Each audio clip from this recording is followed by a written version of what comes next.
Quack! Chicken here, bring you another Boom Beach video. In today's video, guys, we have a special viewer request from Mr. GM Masher, guys. And the request is to do a take on Dr. Terrence using the classic Rifleman, Cryoneer, and Medic strategy. Now, GM, if this strategy costs me a lot of diamonds, I will come find you. And I don't know, we're just gonna have fun with it today, guys. But before we get into this, we're going to be doing a live operation attack. And just check out this one. You see the note, check. So we're kind of getting called out here by the task force to find our somehow way to attack this base. Now I haven't looked up how to do it on YouTube or anything yet, but I'm thinking I'm not going to either. I'm just gonna do it live right now. But I'm thinking if we can get up into this range above these machine guns here, there's really only these two rocket launchers to worry about, and maybe these mortars. But I mean, if I can clear out those two rockets, these machine guns, and some of these flamethrowers, then I think we'll be sitting pretty, guys. Like, I don't really see, like, obviously the walk is super annoying because all these stupid mines, but it doesn't seem that bad. So what my plan is going to be for here, I think should I bring a boat of heavies to clear the mines, guys? So basically what I want to do, like I said, is get up behind these rocket launchers near these machine guns. I'm thinking of just GBing these ones down. They only have, well, they actually have a lot of health, so maybe that's a bad idea. Okay, so we'll bring a boat of heavies. We'll bring a boat of heavies, guys. We're going to be fully boosting, and hopefully this goes well. The heavies are literally just mine clears, so I'm only going to bring the one boat. And I might not even smoke them all the way. We're just going to see how this goes exactly, guys.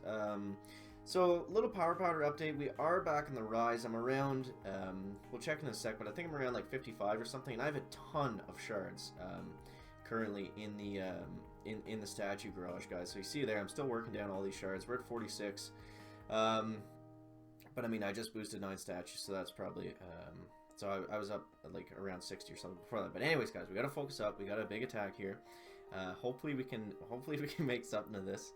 Okay, so yeah, I'm hoping to save GBE by having the heavies walk across all the mines for us. So I want to get up to the top of those machine guns, and then I'm going to use 2 shocks and hopefully clear everything. Okay. Alright, so that's kind of the plan, guys. That's kind of the plan. We'll see how it actually works out here. And yeah, hopefully there's nothing on the beach, right? Okay. Nothing on the beach. Nothing on the beach. Alright, so I'm going to throw the Zookas out. Give a good bit of space here before I throw the heavy down. And I'm not sure if I'm going to actually need to smoke the heavy because... or smoke the heavies, because I don't really think there's too much in range. That's I really need to worry about. So we're going to go ahead and flare up like that. And now we're going to start the smoke party. Hopefully it wasn't too late. And hopefully we can get the heavies eating some of those mines for us. Alright, we're all going to miss those ones. Now, I kind of just have to hope that the heavies sprint out in front, because since it's such a long walk, there's no way I can actually smoke them with the Zookas the whole way. So you see right there, they're kind of working out for us. Uh-oh. Can we make it? Okay, don't kill all the Zookas. Okay, we got enough left there. Oh my god, the flare ran up. Okay, get up there. Move. Come on. Stay skinny for us, please. And one more smoke. Okay. We got kind of them there. Now, oh my goodness, guys. Oh man. Alright, so shock here. Shoot. So that was kind of the idea, guys. That sucked. That was just bad. Well, I got the rocket launchers down. I'll throw some critters out. So I don't know. Like you saw what my plan was. You saw what the plan was to get up there and shock the flames and the rockets and the machine guns. But I don't know, guys. I don't know. Maybe I'm sure not. Maybe there's definitely a better way to do that. But anyways, we're gonna be taking on Dr. Terrence right here. And we're going to be loading up the Rifle Cryo Medic. What is it, GM? Rifle Cryo And medics. Okay, so I need a ton of riflemen. He didn't say what capacity, so I'm just gonna bring one boat of cryos. Actually, what I'll do is I'll bring 2 boats of medics, and then 2 boats of cryos. And since I'm fully boosted, I feel like I might actually have a bit of a chance here. So we're gonna be diving on into Dr. Terrence and just seeing exactly how this is gonna work, guys. Not expecting. I think the boost might actually save us at the end of the day. I think it's going to be a pretty big help. So we'll see exactly what. Like if the medics are actually able to heal them up. I guess it's just stage 1, so I mean it's not like the rocket's going to be doing any kind of amenable damage to actually test their guys. That the Cairo stream looked a lot different than usual. Maybe it's not. I don't know, guys. Oh man, that tapier attack just absolutely sucked. I was expecting that to go a lot I was expecting to go a lot better than what it did. Like I figured we'd at least be able to get there. I'm like we just got roasted like instantly. Like the smoke timing was bad. There's a lot of bad things. Just don't do it like the chicken. Don't do it like that. Okay, so moving on, guys. So this is an interesting strategy. We've got he said it was if I was able to get the comment up on the screen, which I apologize if I was unable to do that. He said it was kind of like a swarm strategy. So I'm thinking that we kind of just we almost want to use them like Zukas maybe, and just kind of see if we can like overwhelm the defenses with all the riflemen. And since I have a troop health boosted, we might be able to, and since I have 2 boats of medics, we might actually be able to tank through the rocket launchers. But it kind of depends. I mean, if we get a stage 7 where there's like all rocket launchers and shock launchers, then we're kind of gonna be in a bad spot. And I don't want to keep them too spread out here because they don't do any kind of damage when if they're not like all grouped up together. So that's basically like the main point of using mass riflemen, which I've never really used before. So we're kind of learning on the hashtag chicken fly here, guys. But hopefully we can make something out of it here. All right, so stage 3 is down, guys. I like it so far. It seems okay. I mean, I am fully boosted, and these are really low level Dr. Terrence stages. But if it works and we take out stage 7, maybe we'll do a player base after and see exactly how that would go. It is interesting for sure. I haven't seen rifles and like I haven't seen this used without Zukas ever, and obviously you need the Zukas for the extra damage because the rifles just do like not really anything in terms of damage output. So we'll go ahead and smoke that one there because I don't need those. I don't need those shock launchers slowing us down at all. So even on stage 4, you see the rocket launchers are doing like absolutely nothing for damage. So keeping them all together, I'm noticing already is very difficult. They like to roam and they like to spread out a lot. So that's gonna be the biggest thing, is just keeping them together and making sure that they're all kind of focusing their damage on specific targets is kind of the way I want to be playing this. Alright, so we got a massive amount of GB. We're going to launch out 100 RDs down in the core, which didn't really do that much damage. So it might be one of those crazy random like 600 plus thousand health stage 7 HQs. I absolutely despise those ones. They should put like a warning sign up on when Dr. Terrence randomly has an insane amount of HQ health.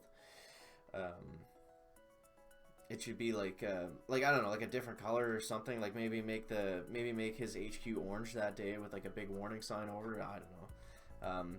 That's actually not a terrible idea, chicken. Having like maybe one day a week they have a Dr. Terrence day where it's just like insanely hard, and it's like it's just like massive statue boosts.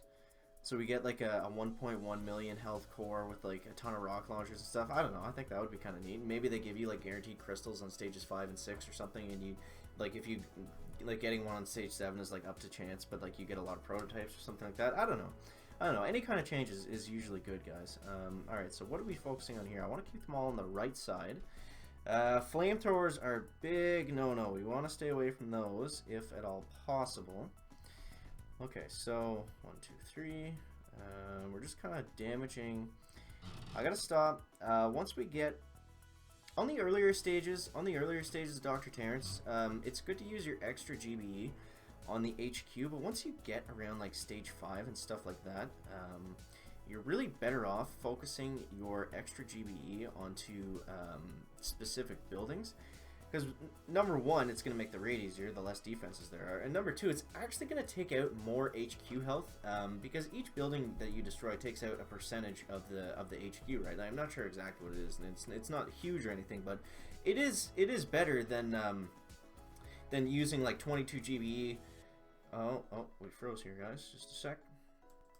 Sorry about that. Okay, we're back online, guys, and as I was saying, you're going to be better off spending your extra GBE taking out buildings on the earlier stages, just in terms of getting through the stage faster.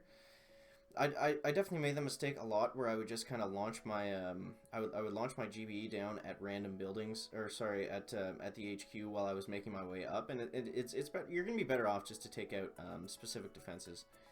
In terms of taking down the HQ health and just making the raid easier overall. Okay, so we're diving back on in. I'm going to go ahead and shock these flamethrowers because I don't need that clucking away at the chicken, guys. So we're going to start working up on these ones here and just kind of removing all of the defenses that we can get out of the way. And I think we should have enough boost, depending on the layout of stage 7. I think we're going to have enough boost to just finish this out with just with boost strength. We got to get some medkits down on those riflemen very quickly, guys. So you see, we're actually tearing through the base pretty well. I mean, it's not a horrible strategy. It's really not. We'll definitely try a player base after this and see exactly how that goes. But the only thing it's lacking, is a lot of damage. But you get that as long as you can keep your riflemen alive. They do a pretty good amount of damage, as you can see right there. Like, we took down the HQ in pretty good time, and obviously I'm boosted and everything. But like, if you were unboosted, unless you're running a lot of damage statues, I can't see it being that beneficial. Boom, extra crystal, guys. There it is. There it is. Power Stone chance kicking in. Okay, so taking on stage 7. Let's see exactly what this layout has in store for the chicken, guys. Oh, a lot of rock launchers, a lot of mortars. This is gonna be tough. This is gonna be tough. This is not what I wanted to see. I wanted to see something up front with no rock launchers. But we will try to make it work, guys. We'll try to make it work. I see a lot of mortars on the right, but there's a lot of flamethrowers on the left. So I don't know. I am thinking, guys. I'm thinking that we go on the right side, and I just kind of shock those mortars, because I can bard out most of this junk right up here, and it doesn't look like these mortars are going to have a massive amount of. Oh, we got a smoke there. It doesn't look like this stuff has massive amounts of health, so I can go ahead and just kind of shock and critter my way through for the most part. You see, I still have a really good amount of GBE. 1, 2, 3. And we just got to stay away from the flamethrowers and stuff, and just kind of try to keep the mortars off of us is going to be huge. And obviously the sniper towers are going to come into effect pretty quickly as well. So this kind of strategy, honestly, is all about just GBE management, because you can see how quickly I'm gaining it here, and you don't want to waste it. Like, I don't want to waste 40 GBE using critters in the wrong spot where there's flamethrowers, and I don't want to use it where like, say I could shock something and there's a rocket launcher in behind it that I missed or something. So it's really all comes down to just GBE management, because I get so much up here since I'm fully boosted. Alright, so what do we want to do next? Alright, so we're looking okay. We're looking okay. It kind of depends. Kind of depends on this junk here. Now, I'm not worried about that shock launcher, because there's not much, there's really not that much in range once I get down here. So I'm going to go ahead and shock this stuff. So you see right there, we're okay to be slowed down by the shock launcher a little bit, because there's not a whole pile of stuff that's going to be doing damage while we're shocked. So hopefully we can just keep plowing through here. Now, I haven't reflared them yet, because I still need to take out these defenses, because we don't do that much damage. That's the big thing, right? Alright, so I'm going to go ahead and shock all those mortars and junk. And okay, now we can start thinking about reflaring once this shock launcher goes down. I mean, back, up, down, kind of the same thing. All right, so I'm gonna keep this horseshoe. I'm gonna keep this horseshoe going because they don't do the mortars are only gonna do damage to like 5 or 6 troops on the outside instead of flaring them all together and then having them do like mass damage to all my troops. So we were able to do it, guys. We were able to take down stage 7. Shout out to GM Asher for the challenge. That was a lot of fun. If you have a boost going and like you just did an operation attack, hopefully it went better than mine. But I don't know. You can try it out, see how it goes. We'll try it out on a player base now and just see exactly what happens there. Alright, so we got a level 59, so that's good. That's good. Maybe we can get something going here. Okay, so rock launchers are gonna have to go, and then he does have a shield, which is gonna be tough. But I mean, all of his mortars that I see so far are very underleveled. So the only thing we really have to worry about is the Doom Cannon, which we can GB out completely. And there's a couple mortars here. Well, there's one mortar that we're gonna have to worry about. So I'm gonna go ahead and shock that, and we got the 1, 2, 3. We got the Doom Cannon out, so we should be in pretty good shape here. I don't see a whole pile of stuff in the way. I mean, it's more so less on the troops and more so the fact that I just have so much GBE that made this raid a lot easier. But I don't know. I like doing player bases with wacky combinations with full boost if we can. If nothing else, it leaves the guy an entertaining replay to see. So, all right. So what is going to be the plan of attack? I think we can honestly just let them fly at this point, and it's going to go pretty well. So let's just go a no hands chicken raid here, guys, and just see exactly how much GBE we can farm up, and maybe we'll use it. We'll draw a smoke chicken when we're finished. We'll draw a giant smoke chicken, I think, guys. So since he has his shield, we're actually probably going to take out like 90% of his base before he before we blast down through the HQ. So once that shield's about to go down, guys, we'll start on the hashtag smoke chicken. All right, so here we go. So here's the feet, something like that, and then here's the body, and then here's the beak, guys. So that is the smoke chicken. Not my best artistic work, I guess, but I think you get the idea. It kind of just looks like nothing, but I mean, I don't know, guys. I don't know. I tried to make it interesting. So we got a shard. We got 4 fragments. That's gonna wrap it up for the video today, guys. If you want to do, if you want me to do any other kind of challenge, just leave a comment down below about some crazy troop combination. You can say if you want me to boost or not boost. Obviously, if it's something ridiculous like all medics, I can't do that because like there's no point. But yeah, let me know crazy troop combinations that you want to see me take on Dr. Terrence with, or Imitation Game, or anything like that down below, guys. That's gonna wrap it up for the video today. Make sure you like, if you found it interesting, entertaining, or informative, and we'll see you in the next one, guys. Chicken out.